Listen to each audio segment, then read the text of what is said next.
రైతులకు అండగా నిలిచి గిట్టుబాటు ధర కల్పించేందుకు పోరాడతానని మాజీ మంత్రి కాకాని గోవర్ధన్ రెడ్డి భరోసా కల్పించారు. నెల్లూరు జిల్లా సర్వేపల్లి నియోజకవర్గం వెంకటాచల మండలం కసుమూరు గ్రామంలో రైతులు పండించిన ధాన్యాన్ని ఆయన పరిశీలించారు. రైతులతో మాట్లాడి వారి సమస్యలను అడిగి తెలుసుకున్నారు.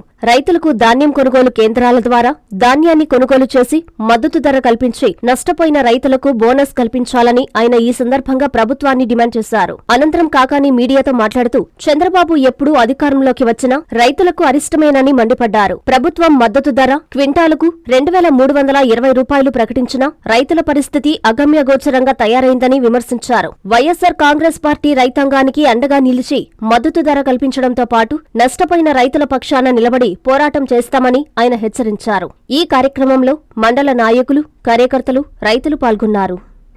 సంబంధించి లేట్ ఖరీఫ్ దానివల్ల ఇప్పుడు కోతలు ప్రారంభమయ్యాయి. అయితే రైతుల పరిస్థితి దయనీయంగా మారింది.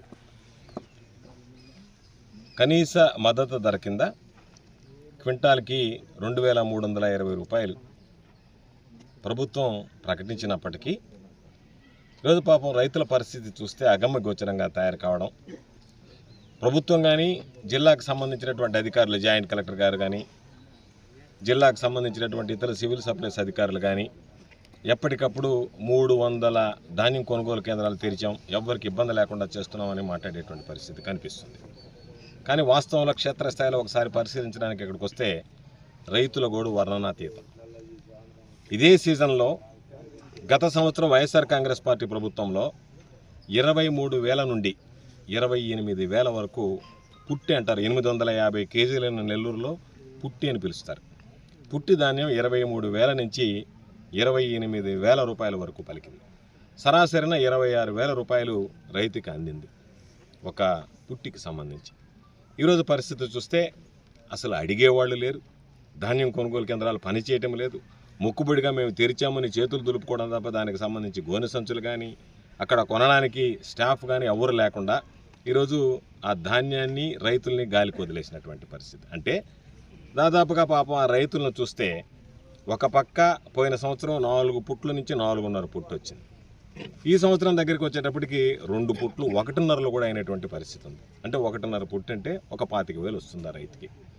25,000 వస్తే గతంలో దాదాపుగా 90,000 నుంచి 1,00,000 రూపాయలు వచ్చినటువంటి పరిస్థితుల్లో ఈరోజు కేవలం ఒక 25,000 రూపాయలు వస్తాయి. అంటే 1/3 వంతు కూడా గతంలో వచ్చినటువంటి ఫలసాయాన్ని, ఆ ఫలితాన్ని రైతు అందుకోలేనటువంటి దుస్థితికి చేరాడు.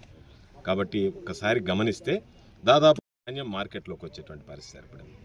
దాదాపుగా 2,000 నుంచి 2,500 రూపాయలు ఈరోజు నష్టం కలిగేటువంటి పరిస్థితి ఏర్పడుతుంది. దాన్ని బట్టి 16 లక్షల మీదనే దాదాపుగా 400 కోట్ల రూపాయలు నెల్లూరు జిల్లాకు సంబంధించినటువంటి రైతాంగం నష్టపోయేటువంటి ప్రమాదం ఏర్పడింది. కాబట్టి ఈరోజు ఏదో సోమిరెడ్డి మాట్లాడటము, ఇంకొకటి చెప్పడం, రైతులకు నేను అండగా ఉంటామని చెప్పడం కాదు. ఇప్పటికే రైతులు అన్ని విధాలు ఇబ్బందులు పెట్టారు. ఈరోజు ఏదైతే పాపం రైతులకు సంబంధించి యూరియా విషయంలో గతంలో 270 రూపాయలకి ఇళ్లకు చేర్చాం రైతు భరోసా కేంద్రాల ద్వారా. ఈరోజు 400 రూపాయలు పెట్టినా ఇక్కడ ఉన్నటువంటి రైతులు చెప్పేటువంటి మాట, అసలు మాకు దొరకలేదు యూరియా, దానివల్ల పంట ఎదగలేదు, పంటకు వేయలేకపోయాం, దానివల్ల పంట కూడా ఫలసాయం దిగుబడి తగ్గిందనేటువంటి బాధ.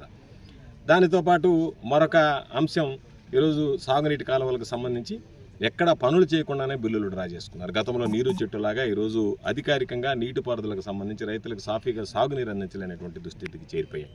కాబట్టి రైతులను అడ్డం పెట్టుకుని సోమిరెడ్డి లేదా ఇతర నాయకులు దోచుకోవడంతో రైతుల గురించి ఆలోచన చేసేటువంటి పరిస్థితులు లేరు.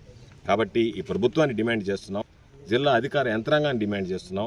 మీరు మొక్కుబడిగా మేము ఇచ్చామని చేతులు దులుపుకోకుండా ఈరోజు వాస్తవంగా క్షేత్రస్థాయిలో మేమేదో ఎక్కడో కూర్చొని మాట్లాడడం కాకుండా మీరు ఏసీ రూముల్లో నుంచి బయటకు రండి, వచ్చి తిరగండి, రైతుల సమస్యలు తెలుసుకోండి. క్షేత్రస్థాయిలో రైతులు పడుతున్నటువంటి ఇబ్బందులు. ఇంకా బాధాకరమైనటువంటి సంఘటన ఏమిటంటే, మా వాళ్ళు ఏదో సమస్య మీద గ్రీవెన్స్ డేకి కలెక్టర్ గారి దగ్గరికి వెళితే తెలుగుదేశం పార్టీ నాయకులు, బీజేపీ నాయకులు వచ్చి కలెక్టర్ గారికి వినతి పత్రం ఇస్తున్నారు. ఏమని?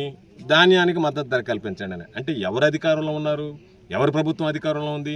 అంటే మాకు చేత కాలేదు కాబట్టి మేము తలదెత్తుకొని రైతుల దగ్గరికి పోలేం కాబట్టి మేము కూడా మీ తరఫున ఈ ప్రభుత్వం మీద పోరాడుతున్నామని చెప్పేటువంటి విధంగా సంకేతాలు ఇవ్వడానికి సర్వేపల్లికి సంబంధించినటువంటి తెలుగుదేశం నాయకులు కొంతమంది, జిల్లాకు సంబంధించినటువంటి బీజేపీ నాయకులు కలిసి ఈరోజు వెళ్ళి చెప్పుకోవాల్సినటువంటి దౌర్భాగ్యమైనటువంటి పరిస్థితులు ఏర్పడ్డాయి.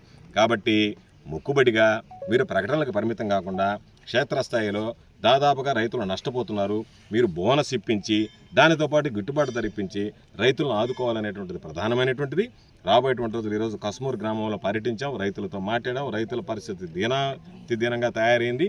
కాబట్టి తప్పనిసరిగా రాబోయేటువంటి రోజుల్లో మీరు సరిదిద్దుకొని పాపం రైతులు అసలైనా చాలు అని అంటే